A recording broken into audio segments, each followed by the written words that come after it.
es la espada que atraviesa hasta el alma. Su palabra en mí es la luz que alumbra mi camino. Cielo y tierra pasarán, mas su palabra no pasará jamás.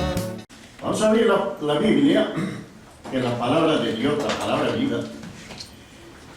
En 1 Timoteo, escribiendo Pablo a Timoteo. 1 Timoteo, capítulo 1 y versículo 15.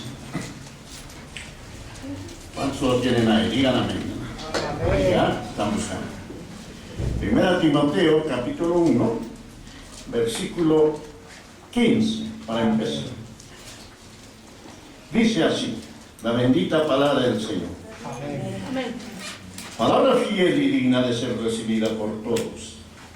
Que Cristo Jesús vino al mundo para salvar a los pecadores, de los cuales yo soy el primero.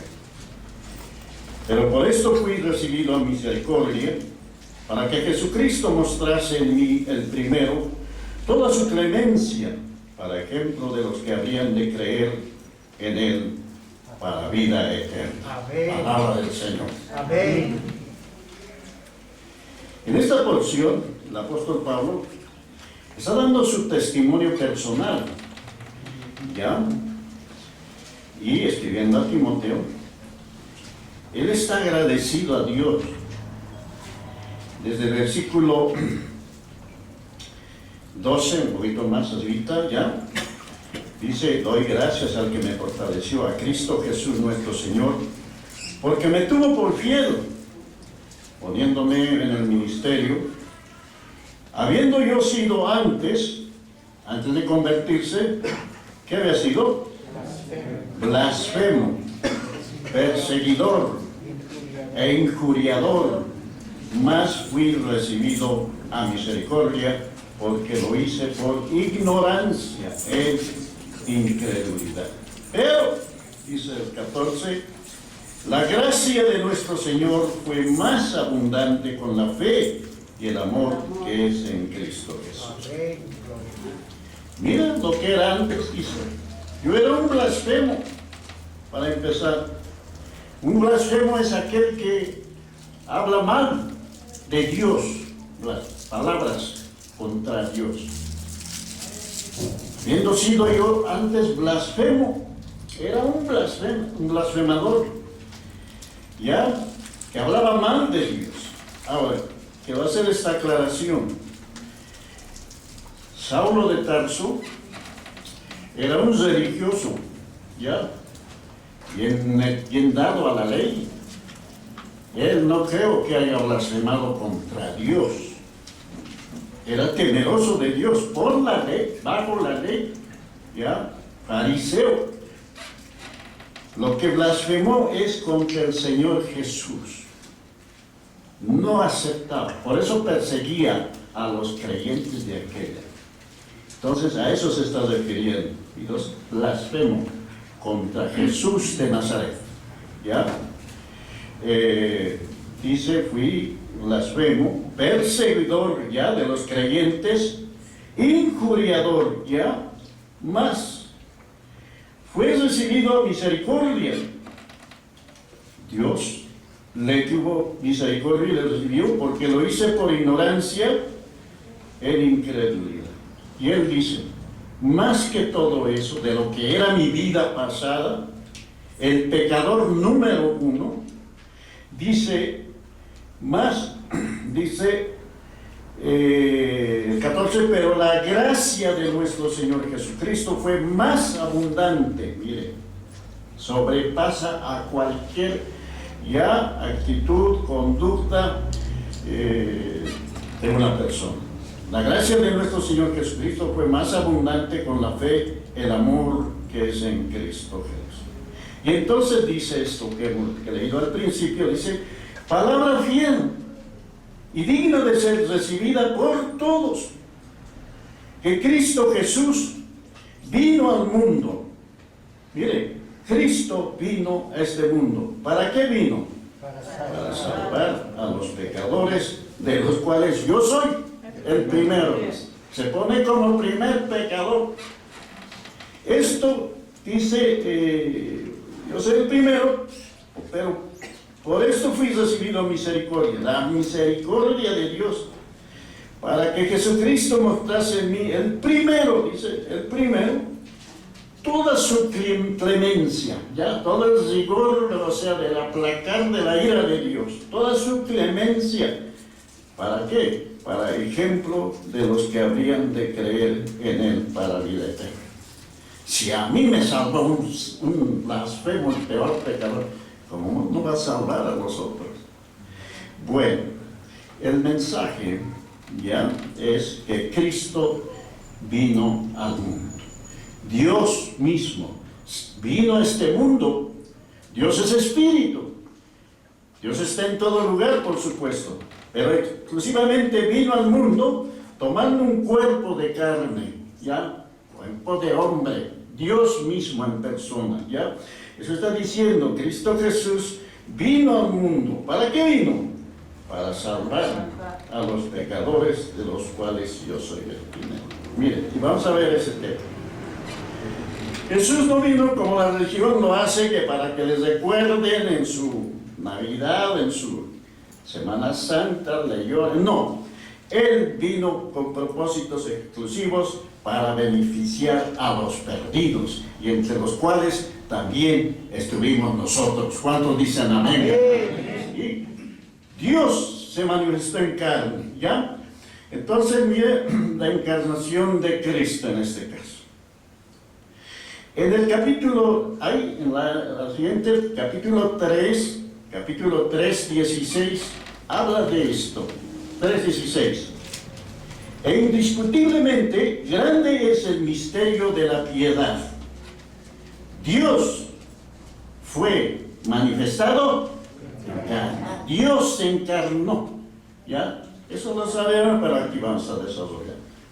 Dios se manifestó en carne. Dios es Dios, no necesitaba, ya Él era eterno, no necesitaba, pero sus planes, sus propósitos, ya tenía que llevar adelante. La gracia y la misericordia del Señor, para con el hombre perdido. Todos estuvimos perdidos, ya, y todos están perdidos sin Cristo. Entonces Dios se manifestó en carne, ya, y sigue diciendo, sigue diciendo las siguientes palabras: justificado en el Espíritu, visto de los ángeles, predicado a los gentiles, creído en el mundo y recibido arriba en gloria. Es todo un cuerpo de doctrina del desarrollo de su obra de redención que hizo. ¿Ya? Vino, los ángeles lo vieron, porque Dios es Espíritu, predicado a los gentiles, creído en el mundo y nuevamente recibido en gloria. Pero esa primera parte, cuando dice Dios se manifestó en carne, estábamos hablando de la encarnación de Cristo en este caso, ¿ya? Todo el propósito de Dios tenía que llevar adelante. Dios no tenía necesidad, Dios es eterno, pero toda su compasión, toda su gracia hizo manifestar para con el hombre perdido. Cristo Jesús vino al mundo. Allí en Gálatas dice, en Gálatas 4:4, que Cristo, nacido de mujer, nacido bajo la ley. Eso dice Gálatas 4:4. A ver, vamos, mejor. Gálatas 4:4, ahí está cerquita. Dice que 4:4. Dice así: pero cuando vino el cumplimiento del tiempo, mire, Dios tenía todo, por así decir, planificado, y en su tiempo, cuando vino el cumplimiento del tiempo, Dios envió a su Hijo, nacido de mujer y nacido bajo la ley. Miren, nació de una virgen, ya, por un linaje que vino, ya, por la simiente de David. Entonces, miren, pero fue en su tiempo, nacido de mujer, ya se hizo carne, y nacido bajo la ley. Esa parte tenemos que entenderlo mejor. Él nació bajo la ley, vivió bajo la ley y murió bajo la ley, hermano. Entonces, miren, pero tiene propósito, tiene sus beneficios. Entonces, según la carne, Dios encarnado nació de mujer, de una virgen, y fue de la familia de David, de la descendencia de David, del linaje de David. Esa es su genealogía, está ahí en Mateo. Entonces, de la familia de los reyes, David era rey. Por eso al final, Él es el rey de reyes y señor de señores. Pero vino de este linaje, de la familia, de la descendencia de David. No ven que nosotros tenemos nuestra familia, nuestros abuelos, y así, ¿no? Papás y todo eso. Pero Él vino de la familia de David, de la familia davídica, de los reyes, de la familia de David. Ya, eso está en Romanos.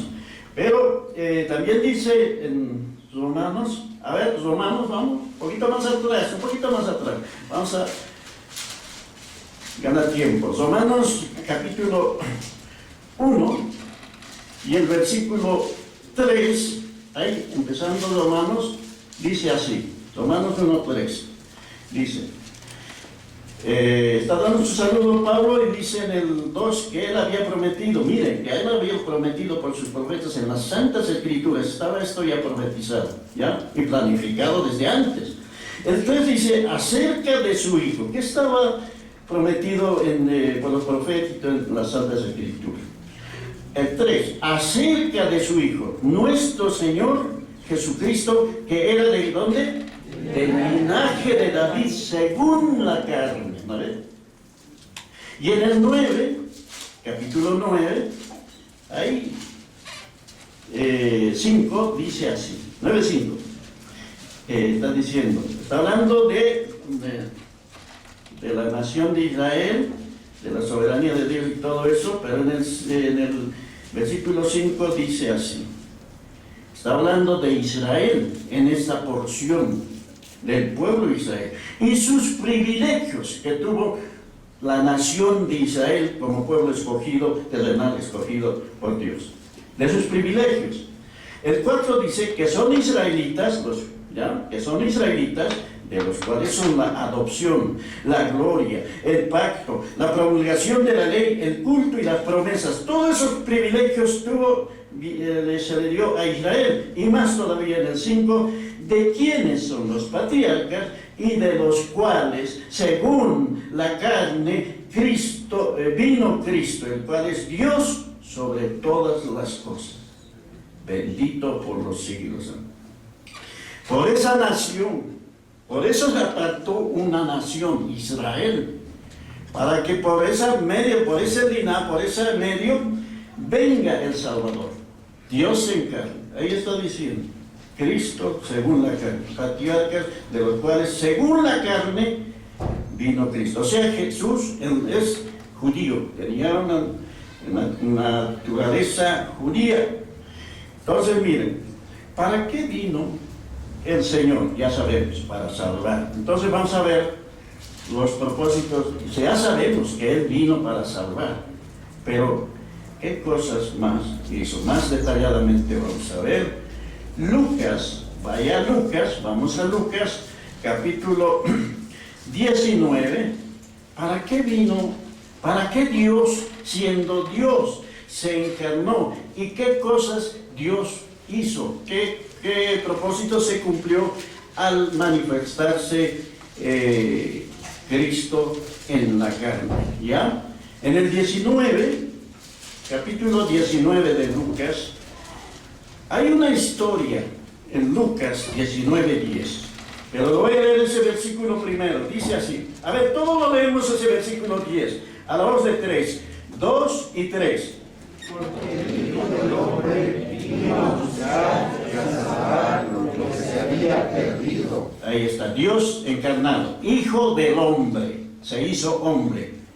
El Hijo del Hombre, ¿para qué vino? ¿Vino a qué? A buscar y a salvar. ¿A quiénes? A lo que se había perdido. Esta porción de Lucas está hablando de una historia ya de Jesús y un varón llamado Zaqueo, ¿ya? El 19 dice así, 19.1, mire la historia un poquito, lo vemos. ¿Qué pasó con esto? 19.1. Habiendo entrado Jesús en Jericó, iba pasando por la ciudad, ya Cristo caminando en los días de su naturaleza humana. Dice Jericó iba pasando por la ciudad y sucedió que un varón llamado ¿qué? Zaqueo, que era jefe de los publicanos y rico, miren, un millonario, jefe. Este hombre procuraba ver quién era Jesús, porque multitudes le seguían, ya saben la historia, multitudes le seguían a Jesús. Y este varón, dice aquí la historia, procuraba ver quién era Jesús. ¿Por qué tanta gente lo sigue? Pero no podía a causa de la multitud, dice, multitudes le rodeaban, ¿sabe? No podía verlo. ¿Por qué? Porque era pequeño de estatura. Así era Zaqueo, pequeñito. Y ahí la multitud lo rodeaba y no podía verlo a Jesús. ¿Y él qué hizo? Era un hombre inteligente, miren, y con su inteligencia había hecho muchas cosas que no eran justas. Pero miren, y corriendo, el 4, y corriendo delante, subió a un árbol sicómoro para verle. Qué inteligente, se subió, no podía por la gente, pero se subió a un árbol porque iba a pasar por ahí Jesús. Porque había de pasar por allí, ¿ya? Otra vez, corriendo subió a un árbol para verle, quería verle a Jesús, ¿ya? Pero sabes, más que Zaqueo quería ver a Jesús, Jesús era el que quería verlo a Zaqueo. ¿Por qué? Vamos a ver. Cuando Jesús llegó a aquel lugar, mirando hacia arriba, trepado en el árbol ahí, cuando Jesús llegó a aquel lugar, mirando hacia arriba, le vio a Zaqueo, le vio, ahí está. ¿Sabe qué permitió? Dios permitió que se suba ahí, ¿ya? Porque era pequeño ahí atrás. Y le dijo, mire, Jesús le dijo directamente, nunca se habían encontrado con así. Jesús le dijo directamente, ¿saben qué pone el árbol? Y Jesús le dijo, Zaqueo, date prisa, desciende porque hoy es necesario que pose yo en tu casa. Mire, él mismo dijo, hoy quiero entrar a tu casa. Entonces él descendió a prisa y le recibió gozoso al ver esto todos. Y la gente murmuraba diciendo que había entrado a posar con un hombre pecador. Zaqueo era de mala fama, porque había saqueado, ¿no? Se ha hecho millonario y todo. Bueno, pero eran de mala fama y murmuraban. Jesús, miren, está predicando justicia y todo eso. Ya ha entrado en una casa de un hombre pecador. Entonces dice en la casa, miren el 8. Observar, es interesante. Entonces Zaqueo en su casa ya, puesto en pie, dijo al Señor, he aquí, Señor, mitad de mis bienes doy a los pobres. Era bien rico, pero dice, ya nomás, la mitad de mis riquezas lo doy a los pobres. Y si en algo he defraudado a alguno, se lo devuelvo cuadruplicado. Era una norma de la ley, ¿ya? Entonces, bueno, pero ¿sabes?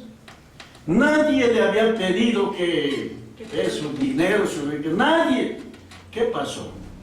Dios obró en su corazón. ¿Por qué? Miren, el versículo que hemos empezado. Jesús le dijo, hoy ha venido, el versículo siguiente.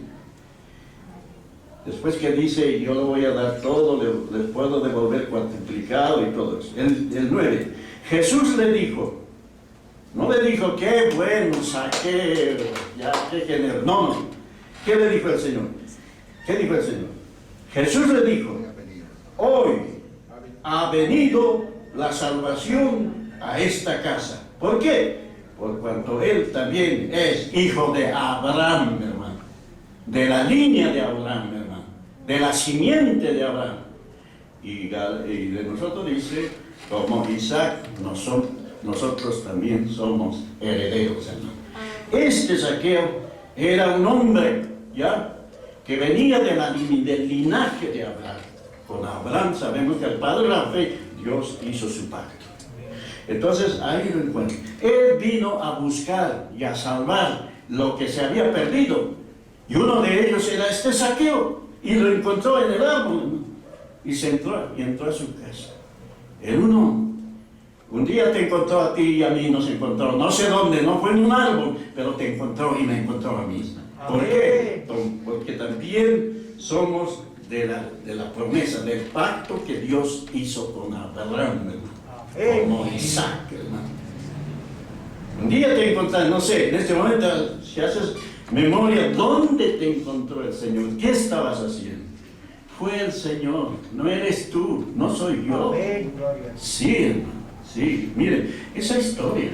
Y dijo el Señor, Él vino a buscar y a salvar lo que se había perdido, lo que le pertenecía. Bueno, seguimos. ¿Para qué más? El Señor se encarnó. Él vino, aparte, por supuesto, a salvar lo que se había perdido, pero vino a condenar el pecado del hombre, a condenar el pecado en su carne. Romanos 8 dice así, Romanos 8 dice así, Romanos 8, y es conocido este versículo, Romanos 8, 3 dice así, Romanos 8, 3 dice, porque lo que era imposible para la ley, mire, la ley era buena, Jesús mismo estaba bajo la ley, Jesús de Nazaret, porque lo que era imposible para la ley, la ley era buena, pero había algo imposible para la ley. Mira, porque lo que era imposible para la ley, por cuanto era débil por la carne, Dios, enviando a su Hijo en semejanza de carne de pecado, a pecado que hizo, condenó al pecado en la carne, allí en la cruz, hermano. ¿Ya? Entonces, no que la ley no era buena, la ley no era buena, la ley es buena. Lo que es malo es la carne, el hombre no puede cumplir la ley. Bueno, entonces vino a condenar el pecado en la carne. ¿Qué más? Vino a abolir algo, ¿ya? Efesios 2:15, Efesios 2:15. Vamos ya, él vino a buscar y a salvar, pero Efesios 2:15. Estamos viendo qué cosas hizo con su encarnación. Efesios capítulo 15, no, perdón, 2:15 quiero decir. ¿Ya? Gracias. 2:15. A ver, todo lo leemos. A la voz de Teresa, es el versículo 15. 2 y 3. Aboliendo en su carne las necesidades de la ley y los mandamientos expresados en ordenanzas, para crear en sí mismo todos sus juntos solo un nuevo hombre. Algo abolió, anular, abolir. En su carne, en ese cuerpo, Dios manifestado en carne, lo anuló. Algo, desde el 14. Había una separación entre judíos y gentiles en el Antiguo Testamento. Judíos no aceptaban pues a los gentiles, solo ellos eran como, ellos eran el pueblo de Dios. Y había como una pared de separación, de eso está hablando. Eso vino a anular. El 14 dice, porque Él es nuestra paz, que de ambos pueblos, mire, ¿cuáles son esos pueblos? Gentiles y judíos. Ambos pueblos hizo uno. ¿Qué hizo? Derribando la pared intermedia de separación entre judíos y gentiles. Derribó eso, para hacer un solo. ¿Ya? Dice, separación, aboliendo su carne, dice el 15, aboliendo en su carne las enemistades de la ley, de los mandamientos expresados en ordenanzas, para crear en sí mismo de los dos un solo y nuevo hombre haciendo la paz. Es la iglesia, uno solo. Derribó ese obstáculo. Aquí dice la pared. Volteo, Señor. ¿Ya? Y dice en el 15, y mediante la cruz reconciliar con Dios a ambos, judíos y gentiles que no se aceptaban, especialmente los judíos no aceptaban pues a los gentiles. Mediante la cruz reconciliar con Dios a ambos en un solo cuerpo, matando en ellas las enemistades. ¿Ya? Entonces está hablando de esa separación que había, que al venir Cristo derribó esas enemistades. Ya somos entre gentiles y judíos la iglesia del Señor. ¿A qué más estamos haciendo? Esto hay que desarrollar, pero ¿qué más? ¿Qué más hizo el Señor? Vino a crucificar al viejo hombre, la naturaleza pecaminosa. Romanos 6:6. ¿Ya? Entonces, dice así. Estamos tomando versículos, solamente dice así, 6:6 de Romanos 6:6. Sabiendo esto, miren, sabiendo esto, que nuestro viejo hombre, ese viejo hombre es nuestra vida pasada, ya antes de Cristo, nuestra naturaleza pecaminosa. Sabiendo esto, que nuestro viejo hombre, ¿qué fue? Fue crucificado juntamente con él, para que el cuerpo del pecado sea destruido, a fin de que no sirvamos más al pecado.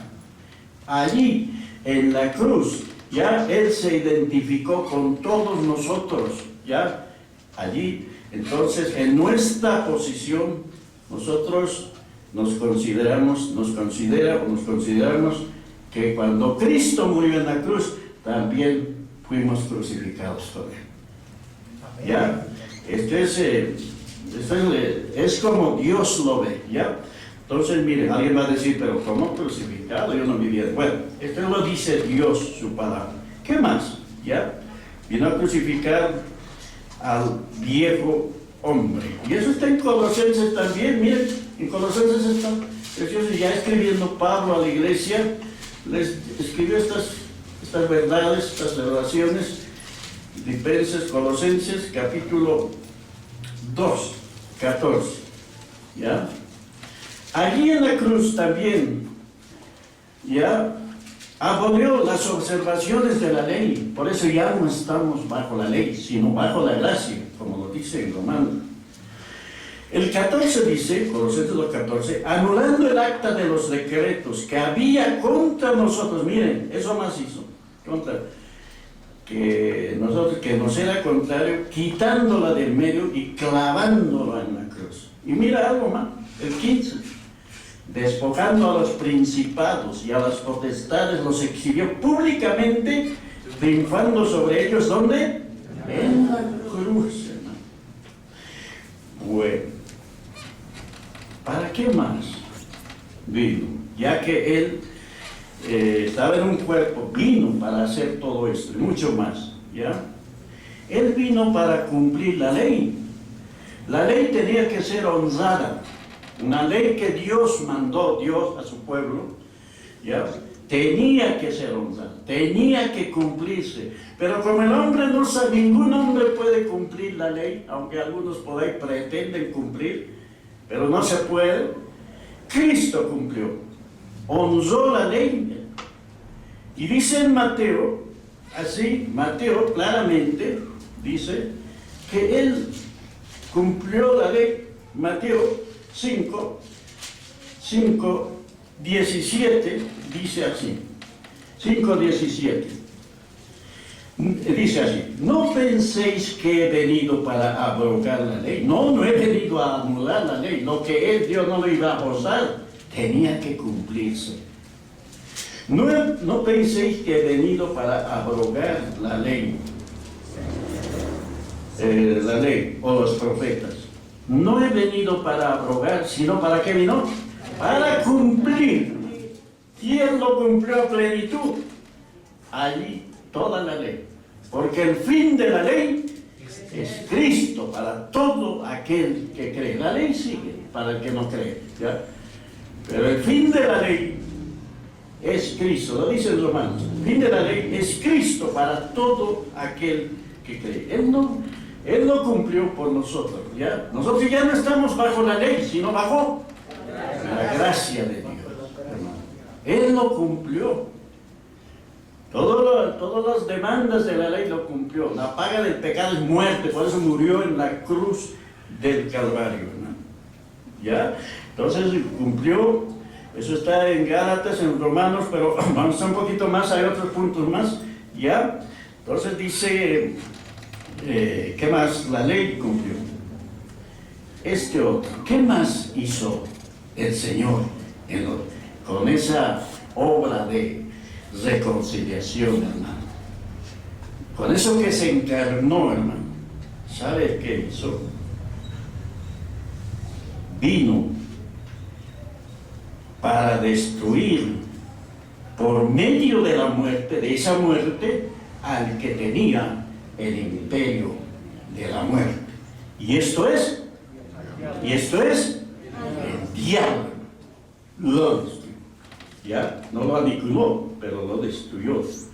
Eso está en Hebreos, escribiendo a los Hebreos, capítulo 2, y el versículo 14. Todos lo leemos. 2:14, por favor. 14. Y esto es la revelación que Dios dio, su palabra. Estoy leyendo la palabra de Dios. Entonces dice, ¿cuánto dije? Hebreos 2:14. A la voz de 3. 2 y 3. Así que, por cuanto los hijos participaron de carne y sangre, él también participó de lo mismo, para destruir por medio de la muerte al que tenía el imperio de la muerte. Esto es al diablo. Así que por cuanto los hijos, miren los hijos, así como Saqueo, ¿no? Y todo lo que hemos creído. Así que por cuanto los hijos participamos también de carne, miren, igual también nos metimos de carne y sangre, Él, o sea, el Señor, Él también participó de lo mismo. ¿De qué? De carne y sangre. Participó de lo mismo. ¿Para qué? Para destruir por medio de su muerte, allá en la cruz, al que tenía el imperio, el gobierno de la muerte. Esto es el diablo. ¿Sabes que la muerte gobernó desde la caída de Adán, ya, hasta que Cristo se manifestó? Cumplió la cruz. La Biblia dice desde Adán hasta muerte, ya, hasta la ley. Y entonces Él se vistió de carne para destruir, miren, al que tenía el imperio, dice el imperio de la muerte, el gobierno. Un imperio es un gobierno, pero grande, ya. El imperio de la muerte, esto es el diablo. El diablo es un ser despojado de su autoridad, ya. Allí el profeta escribió, muerte, yo seré tu muerte, dijo. Pero aquí cumplió el Señor. Le quitó ya esa autoridad de la muerte. Y más luego vamos a ver algún pasaje más que complemente a esto. Así que vino ¿a qué vino? A destruir al que tenía el imperio, el gobierno de la muerte. Eso lo van a complementar con este versículo de Timoteo, 1 Timoteo, 2 Timoteo, capítulo 1, 1:10. 2 Timoteo 1:10. Ahí, rápidamente. Ganamos tiempo. 2 Timoteo 1. 2 Timoteo 1:10. Dice así, 1:10. ¿O no hay 1:10? 2 Timoteo 1:10, sí. Miren, está hablando desde el 9, lo voy a leer, dice, ¿quién nos salvó? Está hablando de esta salvación tan grande, ¿quién nos salvó? Y llamó, con llamamiento santo, no conforme a nuestras obras, sino según el propósito suyo y la gracia que nos fue dada en Cristo Jesús, cuando antes de los tiempos, de los siglos, hermano. ese propósito, ese poder, ya, ese plan que Dios ya había hecho. Entonces dice que nos salvó y llamó con llamamiento santo, no conforme a nuestras obras, sino según el propósito suyo y la gracia que nos fue dada en Cristo Jesús antes de los tiempos de los siglos. El siguiente, pero que ahora ha sido manifestada por la aparición de nuestro Salvador. Ya, aparición. Dios se apareció, Dios se hizo visible. El Dios invisible se hizo visible, eso dice aquí, ya, por la manifestación de la aparición de nuestro Salvador Jesucristo. ¿Qué hizo? El cual quitó la muerte, ahí está. Quitó la muerte, que se había enseñoreado ya por siglos y siglos, quitó la muerte y sacó a luz la vida y la inmortalidad por el Evangelio. ¿Cuántos dicen amén, hermano? Quitó la muerte y sacó a luz, reveló la vida, él era la vida, y la inmortalidad, la vida eterna está hablando ahí. Y por medio del Evangelio. Por eso el Evangelio es poder de Dios para salvación, hermano. Eso es poder de Dios, hermano.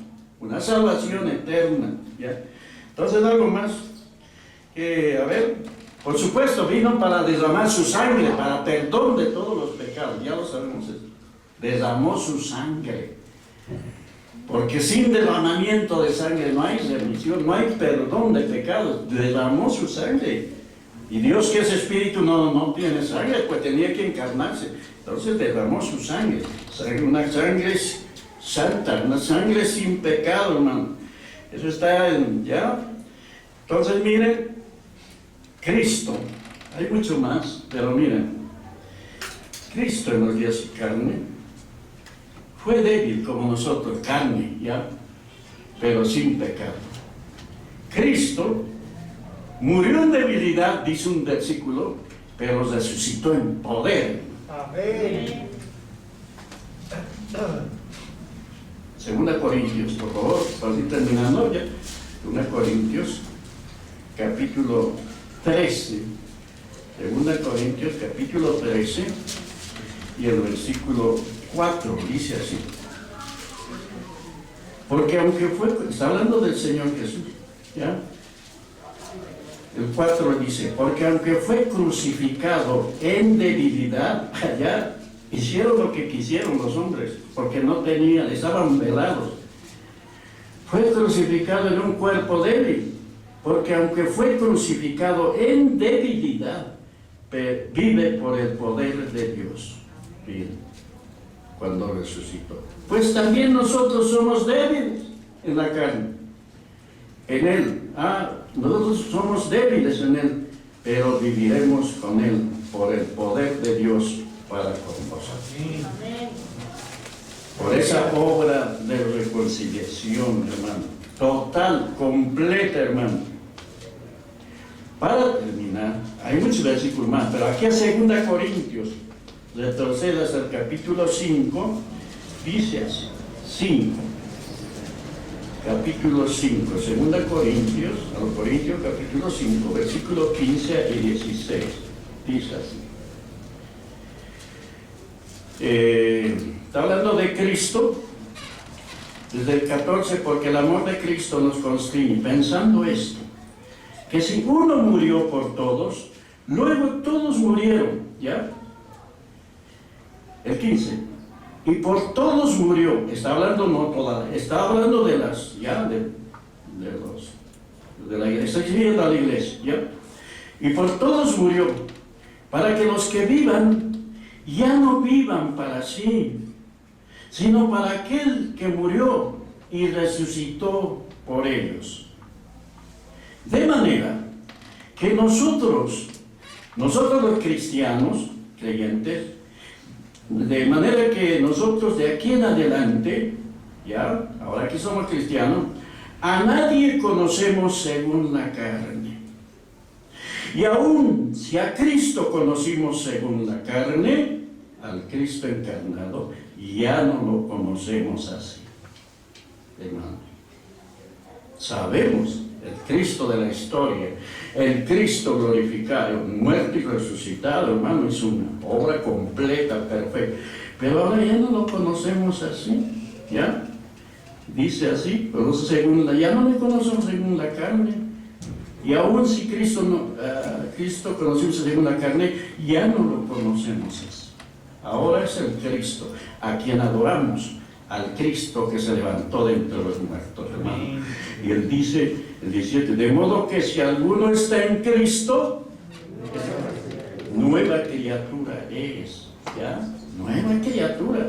Las cosas viejas pasaron, he aquí, todas son hechas nuevas. ¿Cuánto dice el amén? Amén. Una obra completa de redención, hermano. Ese cuerpo cumplió ahí. Y la gente no conocía, pero nosotros, gloria a Dios, que Él se manifestó. Hermano, Él se manifestó. Aquello que vimos al principio, volvemos a 1 Timoteo, hermano. 1 Timoteo, estamos ahí, 15, 1 Timoteo 1:15, lo voy a volver. ¿Ya? Entonces Pablo escribiendo, dice, después que da su testimonio, que la gracia del Señor fue más abundante. Entonces la gracia de Dios es completa, total, a favor del que cree, hermano. Por eso, por gracia, somos salvos, hermano. No por obras, para que nadie se gloríe. Dice el 15, palabra fiel, mire, palabra fiel y digna de ser recibida por todos. Que Cristo Jesús vino al mundo, se vistió de carne. ¿Para qué? Para salvar a los pecadores, de los cuales yo soy el primero. Pero por esto fui recibido misericordia, para que Jesucristo mostrase en mí el primero todo su favor, ya toda su clemencia, todo el aplacar de su ira, para ejemplo de los que habrían de creer en Él para vida eterna, hermano. ¿Cuántos hemos creído en Él, hermano? Amén. Es para vida eterna, hermano. Amén. Y termina diciendo, y voy a terminar con este versículo, por tanto, resumiendo, al Rey de los siglos, inmortal, invisible, al único sabio Dios, sea honor y gloria por los siglos de los siglos. Amén. Amén, hermano, por la eternidad. Póngase de pie, vamos a agradecer al Señor. Su palabra en mí es la espada que atraviesa hasta el alma. Su palabra en mí es la luz que alumbra mi camino. Cielo y tierra pasarán, mas su palabra no pasará jamás. Y aunque la tierra tiemble, mi alma confiada estará.